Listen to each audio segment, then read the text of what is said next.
küll, aga et klopid selle munavalgetega, kas olete vildud küpsetaja? Võib öelda küll, jah. Et ma elan hästi sisse sellesse ja kui ikka ei õnnestu, siis oi.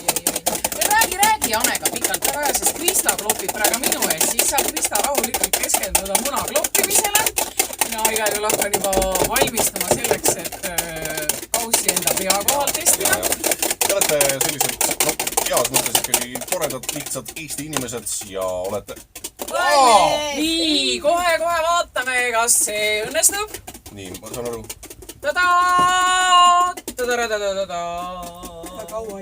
kaua hoia, jaa. Tuleb mingi hetk ikka alla. Sest plastikkausta voolab ära.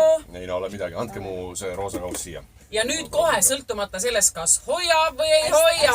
Marko, kes ei võtta. Marko, ma võin seda teha, kui sul ei ole seda Jane, vaata, siis on see, et... Võta klapid peast ära, ega tehnikat ei ole nüüd. Vaata ei võta ja see on puldi kohal. Aitab küll. Kuulge, tublid. Me nüüd nii täpselt aega ei võtnud, aga